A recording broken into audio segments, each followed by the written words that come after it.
ఎందుకంటే మన ముందు తరాలు మన తాతలు ముత్తాతలు ఎంతోమంది ఈ స్వామివారి పాదాలు జీవనం కొనసాగించారు. ఈరోజు మన జనరేషన్ ముందుకు పోతుంది. తర్వాత రాబోయే తరాలు కూడా స్వామివారిని చూసుకునే ఉంటారు. ఆయన సర్వాంతర్యామి. కోట్లాది మంది భక్తులు ఈరోజు ప్రపంచ నలుమూలల నుంచి కూడా ప్రతి నిత్యం కూడా స్వామివారి దర్శనానికి వస్తున్నారు. అది నిత్య కళ్యాణం పచ్చదోడు. మీరు ప్రపంచంలో ఏ ఆలయం అన్నా చూడండి, 365 రోజులు మన తిరుమల శ్రీవారి దర్శనానికి వచ్చే ఆ భక్తుల సంఖ్య మనం ఎక్కడా చూడడం లేదు. ఎందుకంటే అది కలియుగ వైకుంఠం కాబట్టి. అలాంటి స్వామివారి సన్నిధిలో స్వామివారి పాదాల కింద మనం హిందూ సనాతన ధర్మాన్ని మనం కాపాడమే కాకుండా 10 మందికి చెప్పి ఆ ధర్మాన్ని కాపాడాల్సినటువంటి బాధ్యత మనందరి మీద ఉన్నది. ఈరోజు గురువు గారిని చూస్తాను, ప్రధానమంత్రి ఎంతో శ్రమకు, అంటే శ్రమ కాదండి, అది బాధ్యత అనుకుంటాను. ఎందుకంటే మన ధర్మాన్ని రాబోయే తరాల వారికి, మన బిడ్డలకి, మన హిందూ సనాతన ధర్మాన్ని అందించాలని చెప్పని సత్సంకల్పంతో ఆయన చేస్తున్నటువంటి దీక్ష అనాలి. ఎందుకంటే పట్టు మొదలని విక్రమాలు వారి వీడియోస్ ఫాలో అవుతూనే ఉంటాం. నాకంతా కూడా ఆదర్శప్రాయం. కొన్ని సందర్భాల్లో బాధేస్తుంది, భయం వేస్తుంది, గోవిందా అనుకుంటాం. స్వామివారి సన్నిధిపై కనీసం నీళ్లు పెట్టిన సందర్భాలు ఉన్నాయి. అక్రమంగా కేసులు పెట్టారు. ఆ కోర్టు గారు ఇక్కడ నిలబడుతుంటే నాతో పాటు ఎవరో ముద్దాయిలు ఉన్నారు. నన్ను కూడా నవీన్ కుమార్ రెడ్డి రండి అంటే ఒక విధమైనటువంటి మీరు గోవిందా నేను చేసిన తప్పేది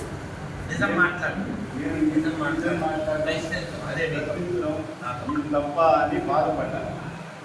ఆ మొర ఆలోచించి దాని తర్వాత ఫలితాలు ఆయన చూస్తున్నాడు. కాబట్టి ఆయన మన తిరుపతిని నిజంగా నిత్య కళ్యాణం పచ్చదోరం. ప్రతి నిత్యం కూడా ఉత్సవాలు, బ్రహ్మోత్సవాలు మన తిరుపతిలో ఏ మారుమూల చూసినా కూడా అంగరంగ వైభవంగా ఉంటుంది.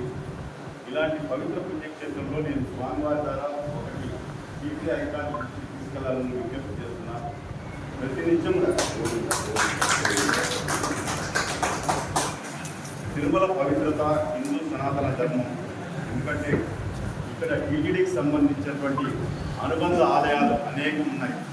రాములవారి గుడి కానీ, గోవిందరాజ స్వామి గుడి కానీ, అనేక దేవాలయాలు ఉన్నాయి, శివాలయాలు ఉన్నాయి. పక్కన చేస్తున్నది ఇక్కడ ఇప్పుడు వస్తామంటే రోడ్ల స్వామివారి ప్రవచనాలు ఆ విని అందరూ కూడా చాలామంది కూడా ఒక కార్యక్రమం జరుగుతుందని తెలుస్తాం. అలా మన హిందూ సనాతన ధర్మం గురించి తెలియాలంటే నేను ఒకటే, మనందరం కూడా కలిసి గురువు గారికి ముందర పెట్టుకొని అందరం కలిసి వెళ్తాం. ఇది అందరి బాధ్యత, మనందరి బాధ్యత. తిరుపతిలో ప్రతిరోజు ఉదయం సాయంత్రం ఒక అరగంట పాటు ఓం నమో వెంకటేశాయ అనే శ్లోకం అన్ని దేవాలయాల వద్ద ప్రధాన కూడళ్లలో టీటీడీ బాధ్యతగా మైక్ సెట్లు పెట్టి వినిపించాలి సార్.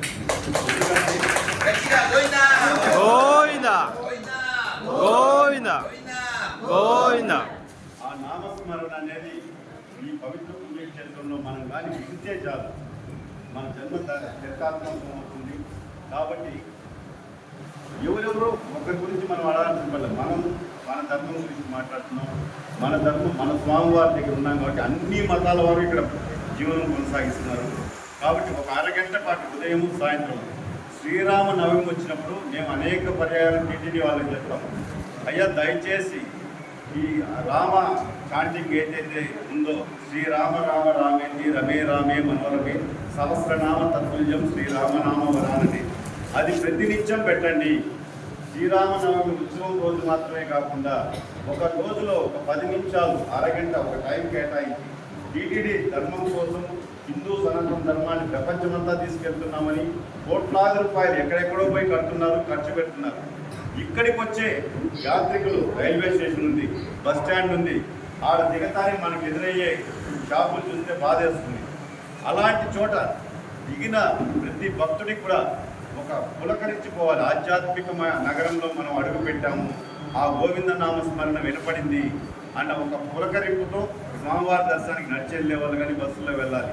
అలాంటి పవిత్రమైనటువంటి ఒక చాంటింగ్ ఓం నమో వెంకటేశాయ అనేది తిరుపతిలో ప్రతిరోజు అంటే అరగంట ఉదయం అరగంట సాయంత్రం పెట్టేలా చేయాలని చెప్పని, అదేవిధంగా దేవాలయాలు ఏదైతే ఉన్నాయో హిందూ దేవాలయాలు కాడ ప్రతిరోజు కూడా ఒక టీటీడీకి నిధులకు కొరతలేదు. స్వామివారి బంగారు బాధపడుతుంది స్వామి. దాన్ని మన ధర్మం కోసం ఎవరైతే పేదవాళ్ళు ఉంటారో పట్టెడన్నం కోసం అనేక రకాలుగా ఇబ్బందులు పడుతుంటారు.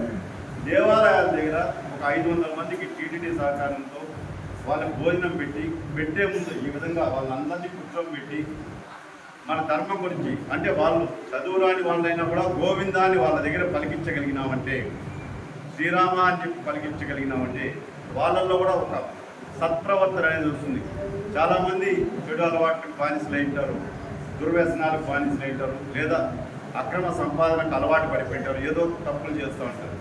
దాని నుంచి కొంతన్నా శ్రీరామ గోవింద అనుకుంటే వాళ్ళకి ఆ పశ్చాత్తాపంతో మారే అవకాశాలు ఉన్నాయి. కాబట్టి ఈ తిరుపతి ఆధ్యాత్మిక నగరంలో ఈ కార్యక్రమాన్ని తీసుకువెళ్ళి టీటీడీ వారి ద్వారా ప్రతినిత్యం నిర్వహించాలని. ఎందుకంటే కాశ్మీర్లో కన్యాకుమారిలో గుళ్ళు కడుతున్నారు.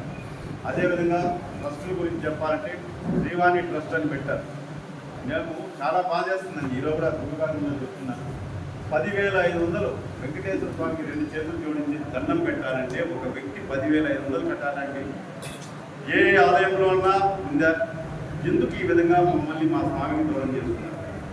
మేము ఒకటే అడుగుతున్నాం, మీరు స్వామివారి సన్నిధి వరకు నడిచి చూస్తుంటాం.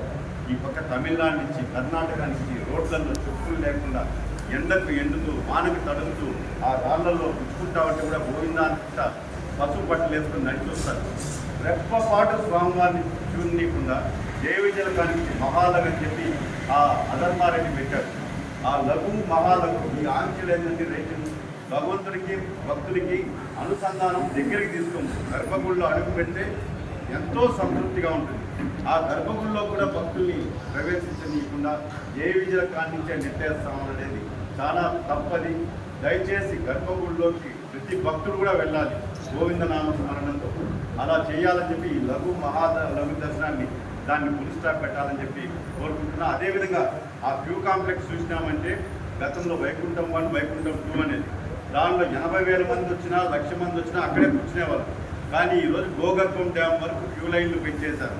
ఎందుకంటే వాళ్ళకి కనీసం అన్నప్రసాదాలు కానీ ఆడ నీళ్లు కానీ మంచినీళ్ళు ఇవ్వకుండా వేల మంది వచ్చేసారని చెప్పి టీవీలో చూపించుకుంటారు. మనం వచ్చేది దర్శనానికి సంతృప్తికరంగా స్వామిని దర్శనం చేసుకోవాలి. అలా కాకుండా ఇబ్బందులు పడి పసిబిడ్డల్ని సంఖ్యలో పెట్టుకొని ముసలి వాళ్ళకి బీపీ షుగర్లు ఉంటాయి. పాపం వాళ్ళు ఆ వైకుంఠం కాడికి వచ్చే లోపలే ఇబ్బంది పడుతూ ఉంటారు.